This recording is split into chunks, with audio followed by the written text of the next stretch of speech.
say anything foolish. No, it makes me nervous.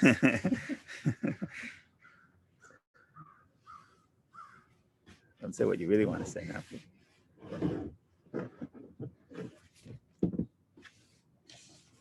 What page are we on?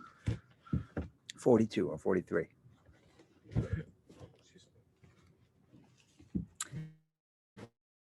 Okay, so we last week discussed at least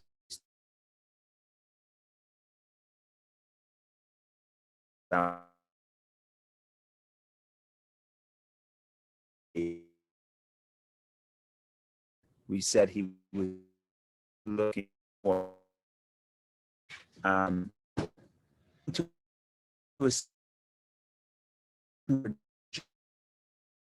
interpretation way her down to measure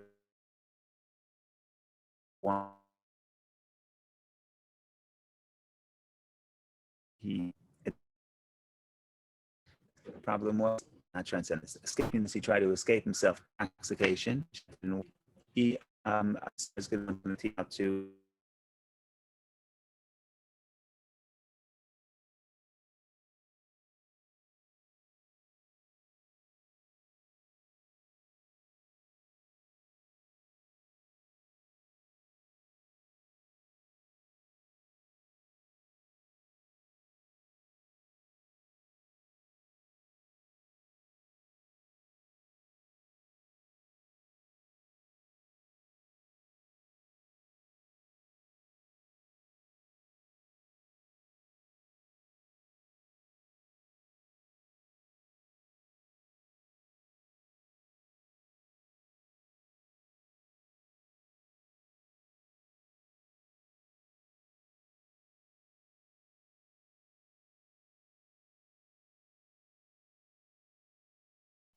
You're muted.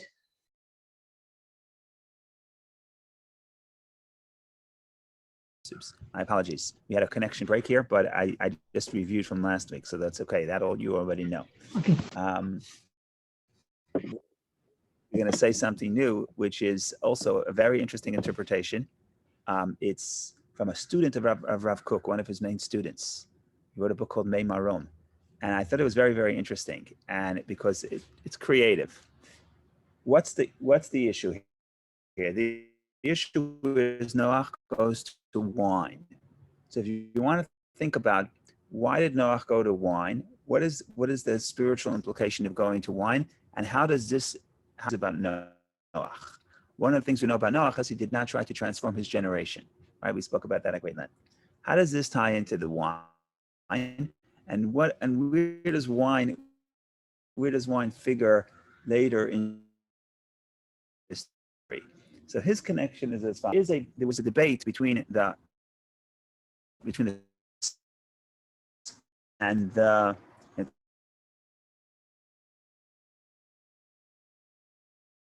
who the oral Torah.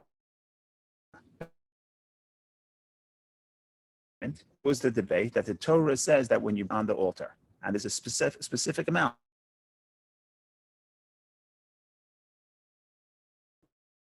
how much you would Rabbi, you're breaking up. But there was also wine, primarily wine. He just taught, and the sages said, yeah, it's a problem. Maybe I should go to my phone.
Mute. Okay, I'm going to try my phone. This meeting is being recorded. Okay, I'm going to try my phone. This meeting is being recorded. How do I? Okay, I'm going to try my This phone. meeting is being recorded. I think you have to disconnect that one.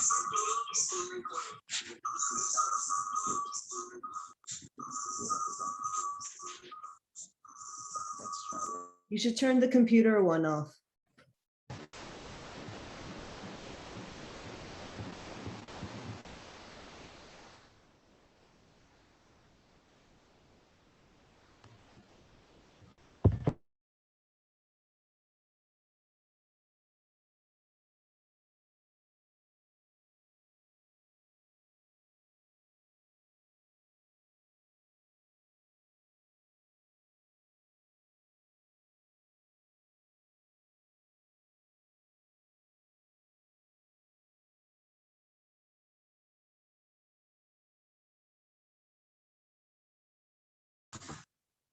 Yeah, you would think after a year we figured out how to deal with Zoom, but we don't know how to do that yet.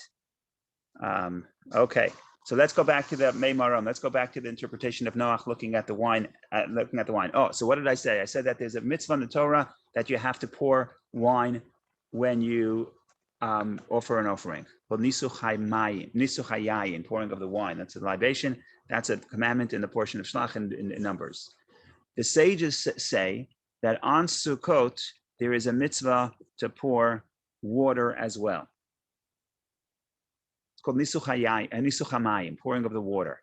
And that's something that is just rabbinic. There's no biblical source for it. It's passed on from Moshe at Sinai. There is a biblical reference. In other words, there is a remez. There's an allusion in the Torah. And that is that if you look at the sacrifices of Sukkot, in the end of Numbers, it keeps saying the word that, so it mentions the sacrifice of every day, and then it says, and its libations. But the form that it uses for its libations is a changing form. Sometimes it says viniska, and her libations in the singular. Sometimes it says unisacheha with a yud. Sometimes it says viniskehem with a final mem. So it's the same idea, right? If you look at those portions, it's almost identical portions. Every day of Sukkot almost identical, because the only thing that changes is the name of the day and the amount of the oxen. That's just everything else. This 3 verses a day that repeats itself, except the words viniska and its libations. The form changes. So the sages say, without getting into it right now, the sages say if you look carefully, you will see that if you look at those extra letters, you will see that there's a word mayim. There's an extra final mem, there's an extra yud, an extra mem. Because of that change, you could have said v'niska. Why v'nisacheha with a yud? Why v'niskehem with a mem? There's mayim, there's water hidden in those verses is water, and that's the remez. That's the hint that on Sukkot, in addition to bringing the libation of wine, which is written clearly in the verse, you also bring a libation of the water. Now the Sadducees, of course, reject it because they don't believe in the oral Torah. Second Temple period. There was always a debate there was always a sort of a power struggle between what they called the Perushim, the Pharisees, the traditional rabbis, and the Sadducees over control of the temple, because even the priests, sometimes the Sadducees got the priesthood, and even the high priesthood, as we read in various places in the Mishnah. So there was one story. One time, the Mishnah in Sukkot, Tractate Sukkot, says a story that once upon a time there was a little violence. I don't want to get arrested for inciting violence. But there was a priest, who took the water, and instead of he had to pour the water, otherwise they would hire another priest. But he didn't want to pour the water, so instead what he did was he took the water, and instead of pouring it on the altar, where there was a specific hole where it would go down, where the wine would go, he poured it on his feet. So he hoped nobody would see. So he doesn't have to violate his philosophy that says that the pouring of the water is a rabbinic invention. And the Mishnah says that all the people stoned him with their etrogim. Oh my God. That's what the Mishnah says. It's a clear Mishnah. The bottom line is, all I'm just trying to say, this is contentious. This is not just a detail. Water, not water, is a big deal here. And a lot of times the Sadducees and the rabbis fight, and it looks like it's just a technical argument. But if you think about it, usually it's an expression of a deep truth. It's a deep philosophical truth that expresses itself within what seems to be a technical argument. So the interpretation of this, according to the Mei Marom, which I thought was fascinating, is the question is, could you? What's the difference between wine and water? So wine naturally causes joy. Sukkot is the holiday of joy. Samachta b'chagecha. It says 3 times you have to rejoice in your holidays. You have to bring joy. What will bring you joy? You need a substance that creates joy naturally. What is water? Water is not a substance that creates joy. It's just a regular substance. The question becomes, could you find joy in the mundane, in the regular? Let's take it a little deeper. The real question is, could you find holiness in the mundane? Wine is an important drink. Wine could lift a person up.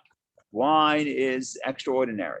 So if you're going to say use the extraordinary to serve God, that the Sadducees understood. That's what the Torah says. The rabbis say, 1 second, if you want to serve God, you don't need wine. You don't need wine. You actually can use water.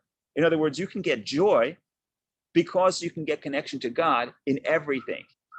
It's not that there's a certain class of creations that are holy and everything else is mundane. You can use everything, including water, which water, when it comes to the taste, when it comes to the concept of joy, water doesn't have any extraordinary qualities. Of course, it's the foundation of all life. But the point is, it doesn't bring joy, right? You don't go out to a friend and say, let's go out and have water, right? You say, let's go have coffee, let's go have wine. The point here is what the sages are saying. The sages are saying is that you can really find a connection to God, you can find joy, you can find significance in everything. That's what libation of water represents, not just in a specific category of things that we understand is extraordinary. So now we have to figure out, now that we have to get to the Sadducees and then go back to Noach. So what do the Sadducees say? Sadducees don't believe, the rabbis say that there's significance and holiness to water.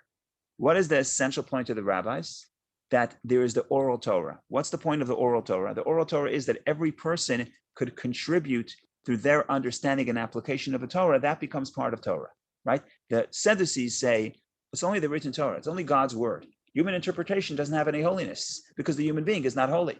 Holiness is the extraordinary thing that comes from God, the revelation. They believed in revelation. They didn't believe in interpretation.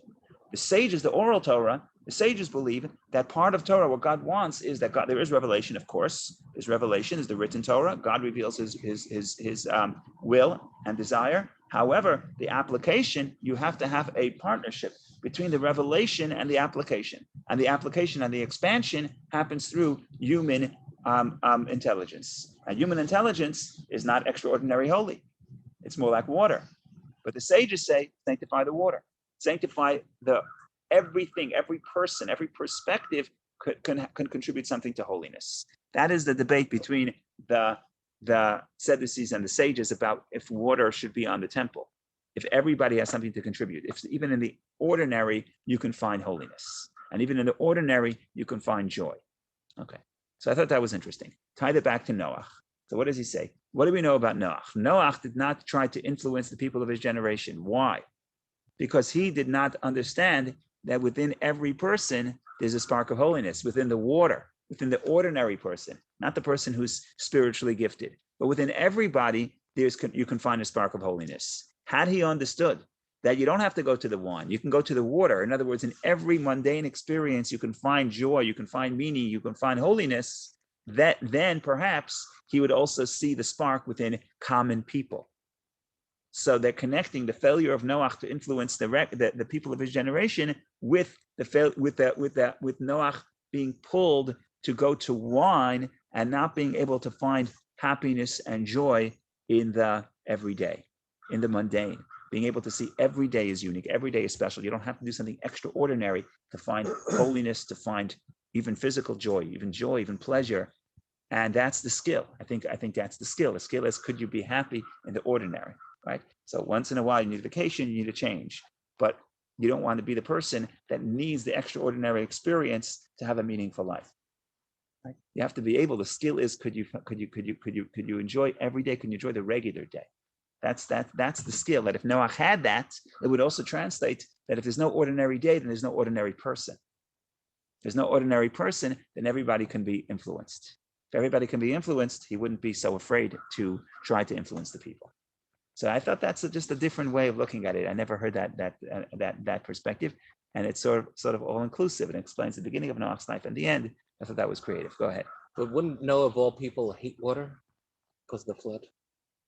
Noah would hate water because of the flood. Yeah, I guess so. But again, it depends how you think about the flood. You could think about the flood as destruction, or as we discussed, you could think about the flood as purification, right? From Noah's perspective, there are people, terrible people in the world. The society is unholy. And the water, we said it would rain for 40 days. 40 is a sign of purity.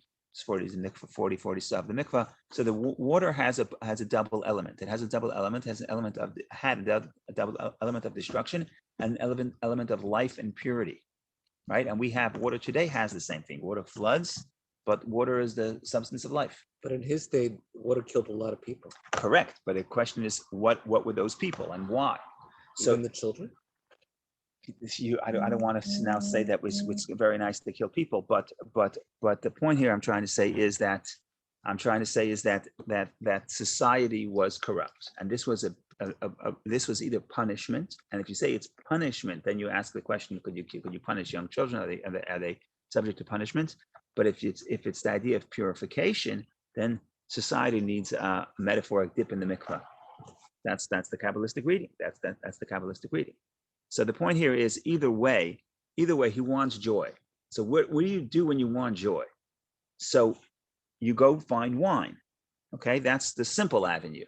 But the deeper avenue is you don't need to do something extraordinary, right? What do the billionaires do today? If you're a billionaire and you just you want if you're anybody and you're a billionaire, you have to go to space, right? Why do you have to go to space? There's nothing on Earth. There's nothing on Earth that's exciting.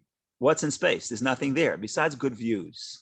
You have no oxygen. There's no restaurants. There's no bars. What are you going to space? So, but it's a real thing. Why are you going to space? Because somehow or another you can't find pleasure in the ordinary, and you need an extraordinary experience. They said famous joke is that there was a Jewish family. They want to outdo all the other bar mitzvahs. They decided they're going to do a bar mitzvah in outer space. So they bring all the family and they hire the space shuttle, and everyone gets onto the spaceship, and they go and have the bar mitzvah, and they come back to Earth. When they come back to Earth, so all the press is here. They want to figure out how the first bar mitzvah in space was. So the grandmother comes out, the first one, she comes out of the spaceship, and they say, "Nu, how was the bar mitzvah?" Say it was wonderful, but it didn't have such a good atmosphere. That's the point I'm trying to say. The point I'm trying to say is that you need an extraordinary experience. That's a problem, right? So Noah is running to the extraordinary. The question is, this real skill of life is, could you find pleasure in the ordinary? And like I said, if you can find pleasure in the ordinary, then every ordinary person has something to contribute. That's the oral Torah. Every perspective, every person has something to contribute to part of Torah. Also, every person could be elevated, and that would be Noah would have affected the people of his generation. So again, I think that this is I think that's at least creative. So that's worth thinking about. But I think I like to think about having an uncle who loves to work. He doesn't have to work, but he loves to work, and his vacation is to work. I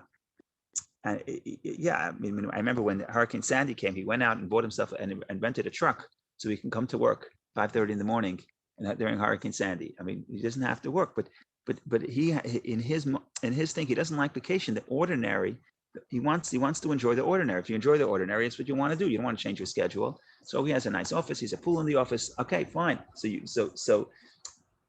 But it's all the ordinary, right? Now, a human being needs both. You need escape and you need to return. You need run and return. You can't just be the same. I'm not against vacation. The question is, if you need vacation to be happy, then there's something missing. Then the question is, am I missing an important skill in life of enjoying the ordinary? And that's what Noah did not have. And had he had it, the spiritual ramification, in other words, the spiritual skill of being able to enjoy the ordinary would also help him to appreciate the ordinary person and appreciate the potential within every ordinary person. So I think that's at least interesting. It's also consistent with when we were learning about the post-flood reality, that now the light was going to be a reflection from Right. Yes. So it all ties from in. down below, Right. and that it was no longer going to be a revelation. It from was the right. Right. So wine is when you have something outside of you bringing joy, sort of superimposed. It comes from a substance. Water would mean if I'm happy, if I'm sitting on the beach and I have a glass of wine and I'm happy. Of course I'm happy. It's not you. It's not I'm happy. It's the wine is happy. Okay, the wine is in you. Right. I got a glass of scotch and I'm happy. It's not me. It's not I'm happy. The scotch is happy. Scotch happens to be in me. There was in the yeshiva that once the boy would say a little l'chaim, the yeshiva student saying l'chaim, and he's crying, he's so emotional. And the teacher says, "This guy, don't get so excited. It's not that this child is such a spiritual seeker. He's not crying. The potato is crying. Potato, as in the grain that creates the alcohol. So there's an extraordinary experience. But if someone is sitting in a happy person, you look at their cup and what do they have? Even coffee is not is an external substance. But if a person is so happy and you say, "What are you drinking?" I also want that. You say, "I have water." You say, "Wow, this person knows how to be happy from the ordinary." Right? That's a very important skill. So Amy is saying that means that the inspiration now comes from the person itself. It doesn't come from outside. So that is to be able to self-generate the inspiration. That's the sign of post-flood reality. Noach is still living in the pre-flood reality. He's looking for wine for inspiration. Now, someone's going to ask that, one second, how come we have wine to begin with? Of course you need vacation. Of course you need extraordinary experiences. Of course we have 6 days a week and then we have a change. We have Shabbat. Of course you have that. But the point is, it's not one or the other. It's not that you're dependent on the extraordinary for joy. You have to be able to find the significance in the ordinary as well as the extraordinary. Go ahead, Bob, go ahead. Good morning, Rabbi. Just one other thought about wine is in this new post-flood paradigm, what better metaphor than wine? I mean, it shows personal choice, the choice of man, that wine cuts both ways. It could be either a great blessing or the beginning of the end. So I think in this new paradigm, God is telling us that, look, you can either, through moral choice, you can either pick the right way or the wrong way. And that this is really up to you now. Yeah, so you're saying that wine is a symbol of free choice because wine is one of those things, usually in general, when things have more potential, more potency, they can cause more damage, or in other words, the level of damage that they can cause is heightened, as well as the level of good. So you're saying wine as a symbol is something that has strength, that has a tremendous power, and it could be used for the good or for the evil. And placing that in front of Noach at the time as Noach's choice Noach is representing that the choice is ours. That I agree with. But I think that what the various commentators are addressing is the idea that Vayachel, he began, can also mean, like we said, can also mean he made himself mundane. So in other words, there's some level of critique, at least in the order. So like we said, so that's interesting. Is the Torah, we don't know. Again, there's two ways to read it. You could see Vayachel means he began, and then it's not a problem. Or you could say Vayachel is he made himself mundane, and then it is a critique that he chose the wine.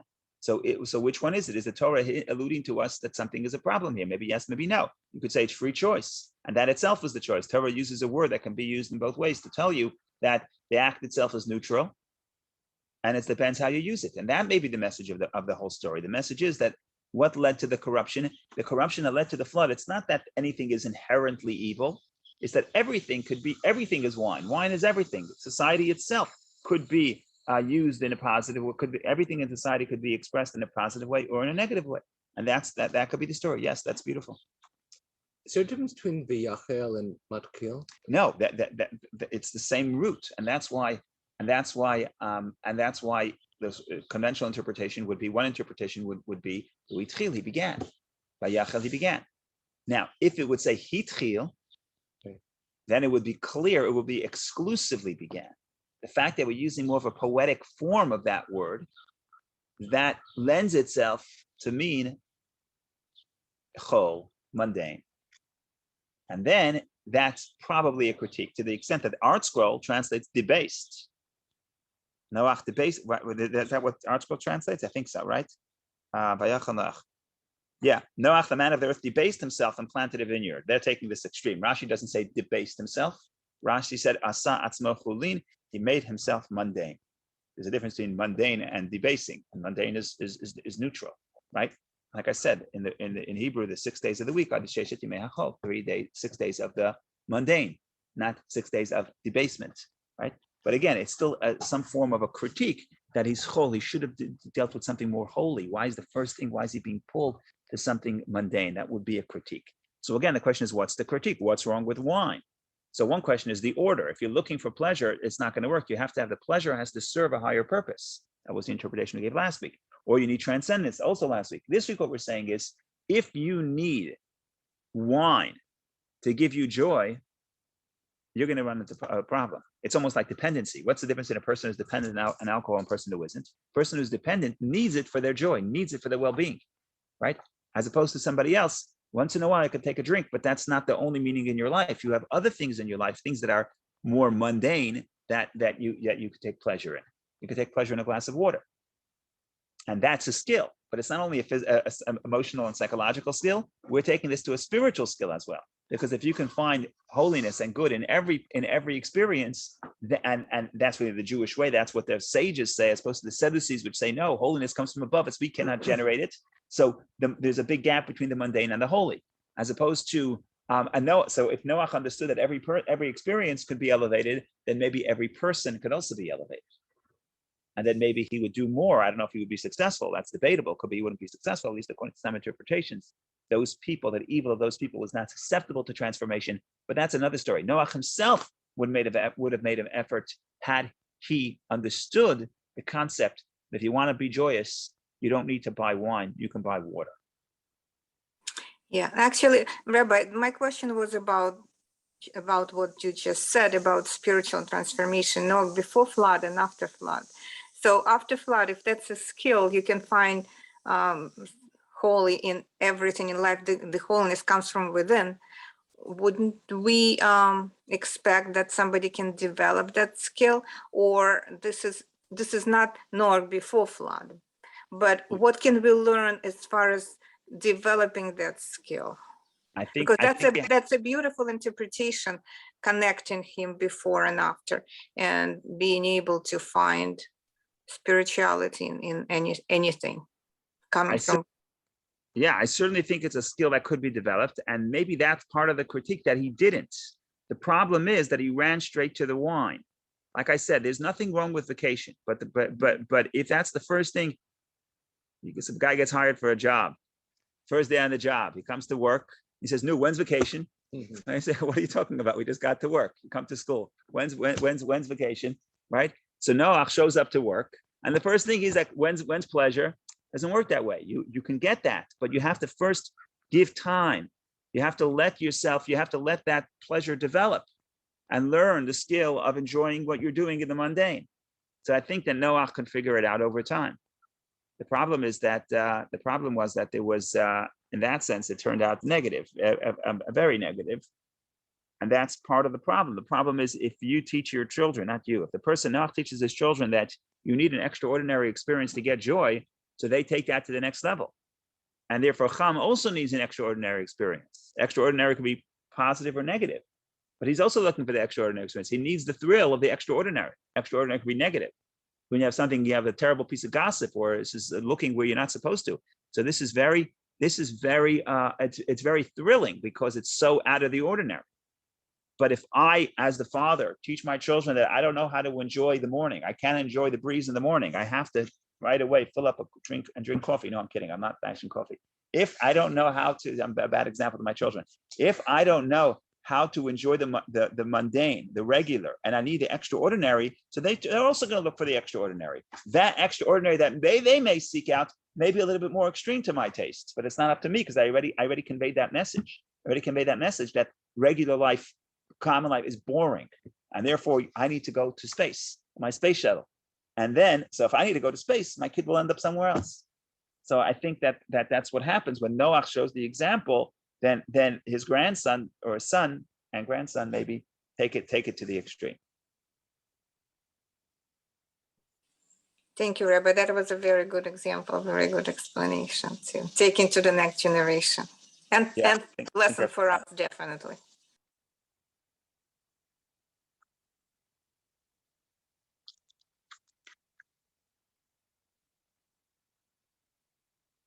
Okay, I don't know what to do. I don't know what to read. There's too much to talk about. Let's go to the verses. Let's read a few verses, and then we'll see what we can make of this. Pick something mundane. That was good. That was good, Steve. Good. That was good. Someone's listening. I'm asleep. I'm just talking, but I'm not internalizing. That was good. Okay, let's read verse 21. Vayesh Nayayin, Noach, he drank from the wine and he became drunk and he uncovered himself within his tent. By the way, I didn't realize this until this morning. The word "and he uncovered himself," Vayitgal. He uncovered himself. Rashi says, the way the English translates it, he uncovered himself. He uncovered himself. Rashi says, Lashon Vayit Pa'al, which is saying that this is something that he did. Other commentators explain it's not he uncovered himself, but he was uncovered. Lashon hif'il, somebody else acting upon him. Did he act on himself, or did someone else act upon him? And if the second interpretation is a lot more negative for the children, that means the child Ham, was the one who exposed him. That's a lot more problematic, and that lies into what the sages say, because the sages say that the verse is not exactly is using euphemism here for things that are much worse. So let's read the verse. We'll read the Rashi, but it's interesting. The word Vayitgal. Vayitgal, Rashi says hitpa'al, which means he acted on himself. Others say it's hifil, which is people acted on him. So it's either he uncovered himself. That's the article is translating like Rashi, but it can also mean another legitimate translation is he was revealed. He was uncovered. In any case, Ham, the father of Canaan, saw his father's nakedness and told his two brothers outside. Okay, the problem, and so what do the two brothers do? And Shem and Yafet took the garment, laid it upon both their shoulders, and they walked backward and covered their father's nakedness. Their faces were turned away, and they saw not their father's nakedness. Noach awoke from his wine and realized what his small son had done to him. And he said, "Cursed is Canaan, a slave of slaves shall he be to his brothers." We'll deal with the blessings later. Then he blesses, and he said, "Blessed is Hashem, the God of Shem, and let Canaan be a slave to them. May God extend Yafet, but he will dwell in the tents of Shem. May Canaan be a slave to them." Noach lived after the flood 350 years, and all the days of Noach were 950 years, and he died. Okay, so I don't know if this is the only reason, but the sages, what they're trying to do is they're trying to say that Noach, that what Ham did was much worse than just seeing the father's nakedness. Why are the sages saying it? I don't know. I couldn't speak to them. My guess, I may be, what's the word? Disbarred, is that a word? Yeah, for saying this. But my guess is because they're uncomfortable with the curse. The curse is very severe, right? Canaan will be a slave, whatever that means. We'll interpret what that means. But Canaan will be a slave. So that's a very severe punishment. So my guess is that one of the ways to make us more comfortable with the punishment is to do what? Is to heighten the crime, right? Make the crime more severe. Because if the crime is more severe, then the punishment is more reasonable. So there's two interpretations in the Talmud. The Talmud says one opinion is that he castrated him, son castrated the father. Second interpretation is he raped him, son raped the father. That's interpretation. Now there's a whole discussion in the Talmud about why would he castrate the father. And the answer would be that Ham says we're already three brothers. Father doesn't have more children. What happens when there's more children? Adam had two sons and one killed the other. And now, if we'll have more children, there's just more potential for warfare. So best is not to have more children.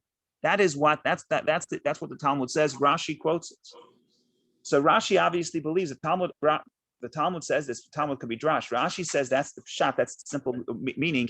And you have to understand that there are some euphemisms here used that are usually used in the context of intimacy. For example,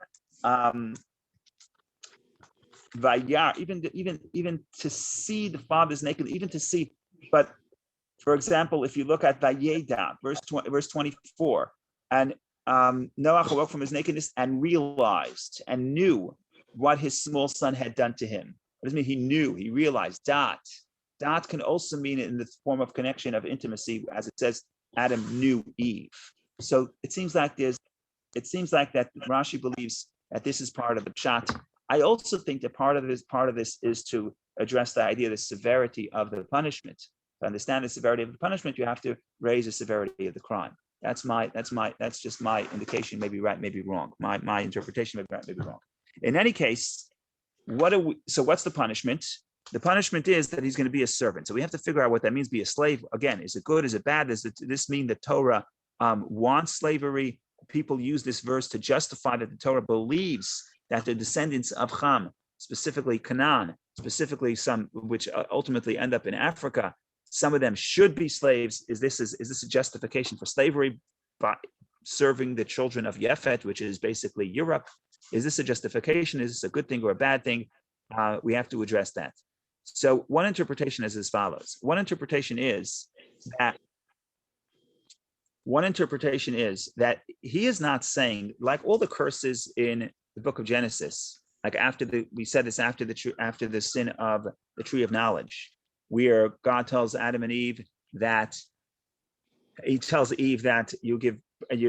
have pain in child birth, and God tells Adam you're going to eat the bread, eat your bread by the sweat of your brow. So we explained then that this is not the desired result. That's not what God wants. That's why men are allowed to create technology to make it easier to grow bread, and women are allowed to create technology to make it child delivery easier, because it's not that God says this is the way it should be. What God is saying is this is the result of your actions. That's the curse. But the curse is not desired. The curse is what has to be overcome. That's what we explained it over there. So we can explain a similar thing over here. What are we going to say? We're going to say that what Noach is telling his son, if this behavior continues, if somebody is a slave to their own impulses, and they don't have the discipline to overcome the temptation and do the right thing, ultimately they are not going to be able to build a healthy society, which requires discipline and requires delaying gratification and requires controlling the more debased instincts of man. And that's how you can create a society. If you're not able to do so, if you exhibit these characteristics, then the result will be slavery. So he's not saying, I want you to be a slave. He's saying, if you continue doing what you do, he's cursing the characteristic. And cursing means saying, like we said with God and Adam and Eve, God is pointing out what is the result of this character, of this behavior.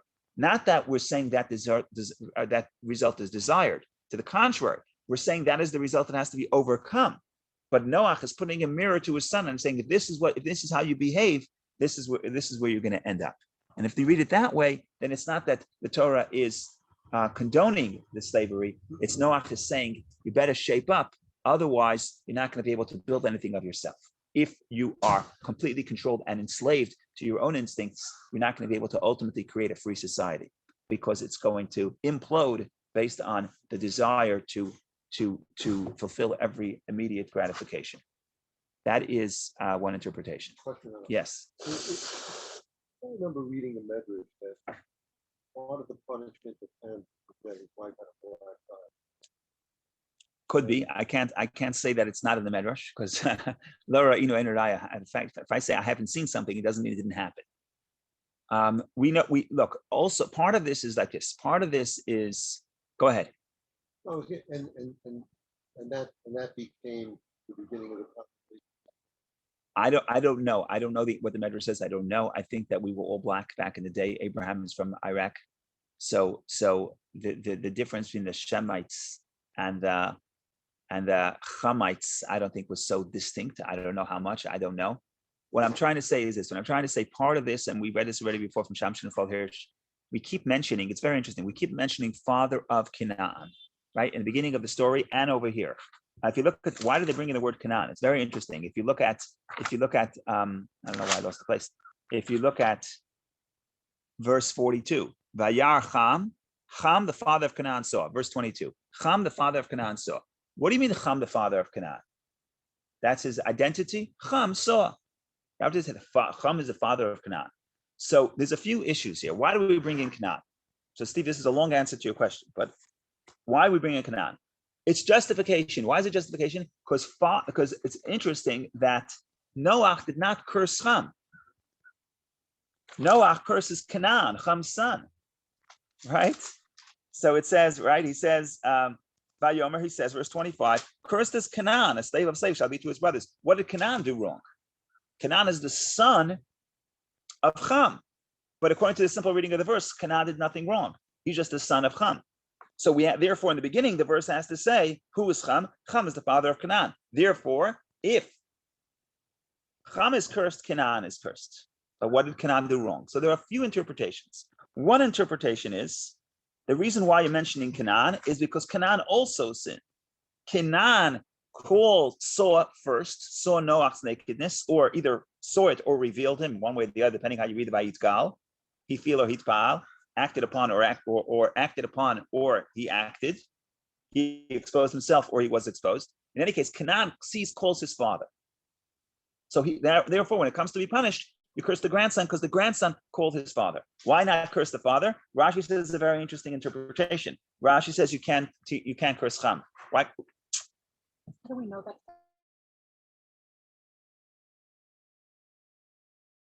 The forces of holiness at the end prevailed. So I apologize again. But it's just an indication of how important it is what we're doing. What did we leave off? We left off with the question of, so I said that's Canaan. Canaan it's not a curse for Canaan. What we're saying is, if you continue in this way, if you are creating a society based on giving into your most debased impulses, you're not going to be able to create, because all comes from personal conquest. You have to overcome yourself to be able to create a society. And if you can't, you're going to devolve into servitude, into slavery. But it's not that it's the desired effect. He's just saying this is the way it should be. Okay. There's a lot to talk about the blessings. We don't have a lot of time left, but I want to say a beautiful interpretation that I heard recently from, I believe it was the Netziv of Volozhin. I believe he said it. Without getting into the exact details, if you want to look at the blessing to Shem, and first of all, the relationship between Shem and Yafet is very interesting. The first thing we want to look at is, if you look at the action, there's a strange verse. Let's see what it says. Let's see if the English captures it. You're not going to get it in English. Verse 23, chapter 9, verse 23. Shem and Yafet took, right? In English, that sentence works. In Hebrew, it doesn't work. Why not? Because the took is either singular or plural. Vayikach or vayikchu. The problem with this verse is that it says it in the singular form. Vayikach, and he took, Shem and Yafet took the garment. So why does it say, and he took? It should have said, and they took. That's an issue. That's an issue. We have another issue. The issue is, look at the blessings. So obviously Canaan is cursed, but look at the blessings. It seems like Shem gets a greater blessing. If you look at verse 21, verse 26, and he said, blessed is Hashem, the God of Shem, and let Canaan be a slave to them. May God extend Yafet, but he will dwell in the tents of Shem. Okay, so Yafet is going to be extended. Also, they translate Yaft as an extended, expanded, but the simple meaning is Yaft is Lashon Yafeh, beautiful. God will beautify Yafet. And the sages love that. The sages interpret it that way. Yafet is beautiful. And then we'll see how they interpret it. But whatever the case is, Yafet becomes beautiful. We'll explain that maybe next week. But nevertheless, God dwells in the tents of Shem. So Shem gets more than Yafet. If you're looking for godliness, if you're looking for beauty, maybe Yafet is greater. But we're assuming that we're saying Shem gets a better blessing. So the question is, why does Shem get a better blessing? So there's one answer is based on the previous thing. When it says he took in the singular, it means because Shem was the dominant one amongst them. Yafet just came along. And therefore, if it would say they took, it would seem like it's 50-50 enterprise. But it wasn't. It was Shem. That's what the sages say. Shem. Rashi says Shem litametz. Shem was the one who put in the effort more than Yafet. Yafet is the tag along. Because he's the tag along, he didn't initiate the mitzvah. He didn't initiate the mitzvah of covering the father and honoring the father. Therefore, he gets the lesser blessing. That's one interpretation. There's another interpretation that doesn't say, you don't see it from the verses, but you see it from the blessings. And I think this is actually a very nice interpretation. Both people, both Shem and Yafet, are taking the same garment covering their father. The reward is different. Let's assume they did the same act. Why is the reward different? So one interpretation is, again, from the Netziv of Volozhin, who was living in the 19th century, dealing with the Yeshiva of Volozhin, there was a lot of spirit of enlightenment, and they lost a lot of students to modernity and to the sciences and leaving religion. So this is what he writes. You have to understand every interpretation. Whoever's writing it is speaking to his times. This is what he writes. He writes a beautiful thing. He writes, Shem and Yafet both do the mitzvah, but they do it for a different motivation. And because they do it for a different motivation, they get a different reward. Shem does it because it's the right thing to do. God tells you to do. It's a mitzvah. So what is his reward? God will dwell amongst you. Why does Yafet do it? Because logically, it's a beautiful thing to do. So he's doing it based on human logic.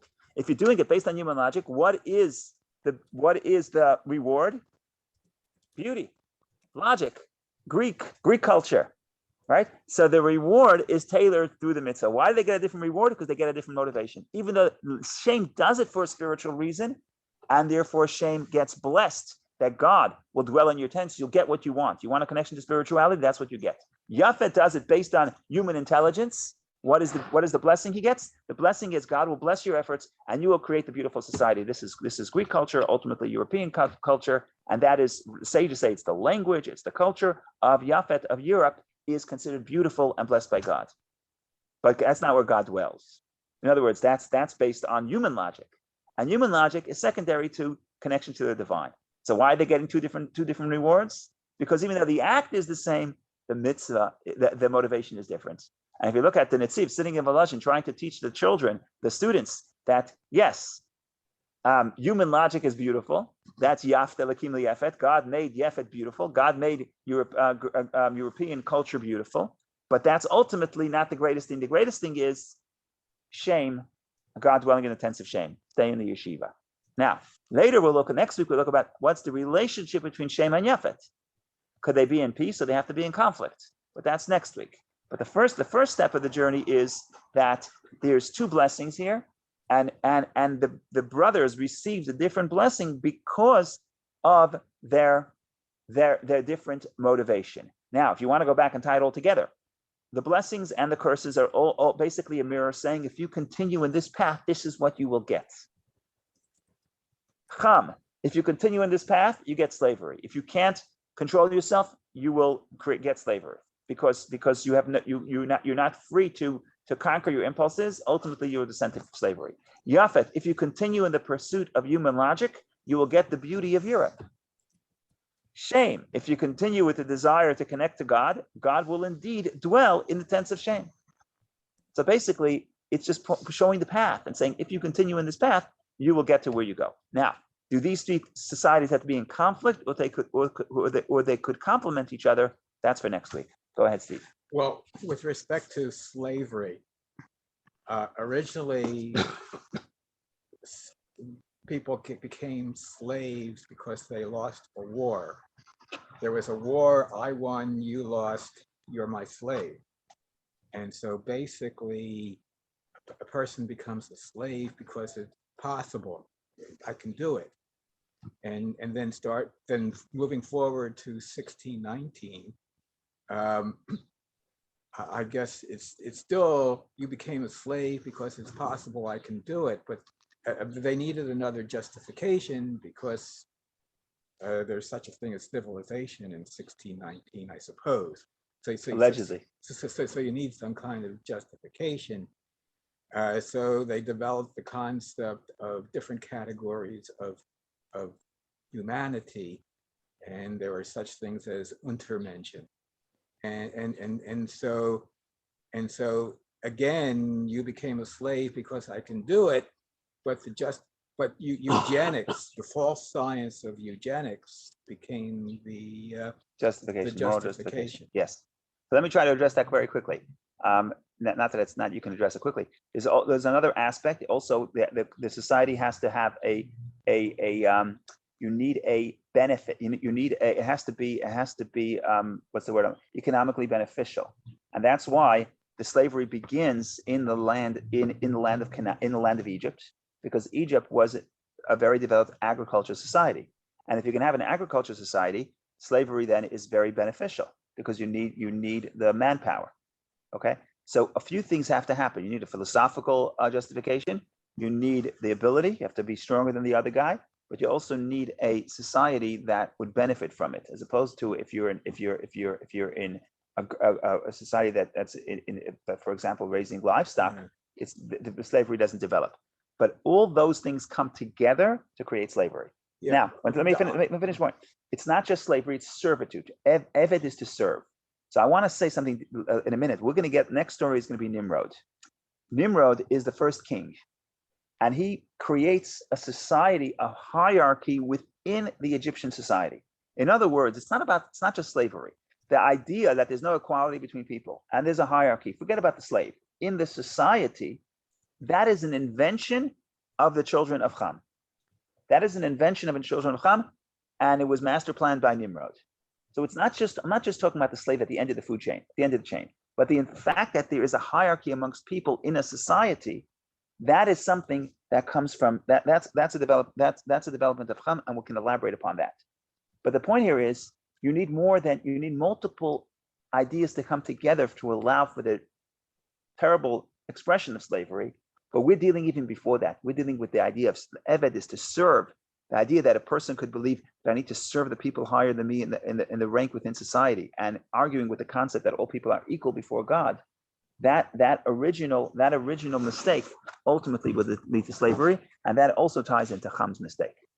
So I don't know if that clarifies and makes it worse or helps and makes it better, but I agree with you. I agree that you need a justification, and certainly for the Europeans, some people read this portion and said, isn't this a justification that Noach wants the descendants of Ham, the Africans, to be enslaved to the Europeans? That's what it says. Keep saying it says it twice. But that is a very superficial way of reading it. That's like saying God wants the women to suffer and God wants us to sweat, and we're not allowed to create the plow because the plow would be helping us lessen our burden of sweat when we create bread, right? So that's not the Jewish way of reading it, but absolutely this was abused, I should say, to justify the terrible crime of slavery. But again, Eved doesn't necessarily mean slavery. They translate slavery in Hebrew. Eved, it doesn't have to be that extreme. Eved can mean that they're serving, and serving, there's a whole spectrum of service. But again, the main point here is what Noach is telling his sons: if you follow in your path, this is what's going to come. This is what's going to become of you. So if you seek to do the right thing because it's intellectually beautiful, it means you worship the mind, you're going to get the beauty. That's Yefet. If you seek to succumb to your impulses, you're not going to be able to build anything. You're going to have to serve a greater society because you're not going to be able to build anything on your own. And if you seek spirituality, you seek a connection to God, then God will dwell in the tents of shame. And later we want to think about how all those three connect to each other. One way of doing this is also within ourselves. Within ourselves, we discussed this before in the past, but let's close with this idea. We're going late. We each have all three. We each have the sense of self. The Cham is the heat of the passion, which causes us to try to just follow our own temptation. We each have the intelligence of the mind, the beauty of the mind, and we each have the part of ourselves that seeks spirituality. And the question is, who is supposed to serve who? What is the relationship between the three parts of self? And the idea here is that Cham, the heat of our passion, is supposed to serve either the mind or the quest of spirituality. So the Cham within ourselves, the passion within ourselves, would be negative unless it's subjugated to a higher cause, unless it's serving either Yafet or shame, ultimately shame. Ultimately, Yafet also has to serve shame. But the point here is, if you just follow a person's own passion and impulses, and you don't connect that to something greater, then it's going to self-destruct. And then you become enslaved. Because anybody who just follows their own impulses is the most enslaved person. Someone who can overcome their impulses is a free person. But if I succumb to my impulses, I am enslaved. And that's what we say. If you follow the attitude of Cham, if you see something and you can't control yourself, you have to go look and maybe even act, then what that means is you're a slave. That means is you're a slave to your own impulses. If you can rise over your impulses, then you get either beauty or spirituality. Now, the impulses are not bad. They don't have to be destroyed, but they have to be in the service of something greater than self. And that is either the mind or the holy. So that's one way of reading it. So, ladies and gentlemen, sorry, thank you for joining. Sorry about all the difficulties. I think that next week, if we do it outside, I'm going to make sure my phone is up and running, and we will hopefully be able to have an uninterrupted connection. But of course, all the interruption is just here to really show us that what we're doing is very desirable and holy. And like we read about in the Song of Songs, all darkness is just an opportunity to dig deeper within ourselves and find a deeper strength to overcome the challenge. So thank you for joining. Thank you, Rabbi. Rabbi, what was the answer to the spiritual and the Hasidic answer to the land of Canaan not being empty? Because the purpose of the world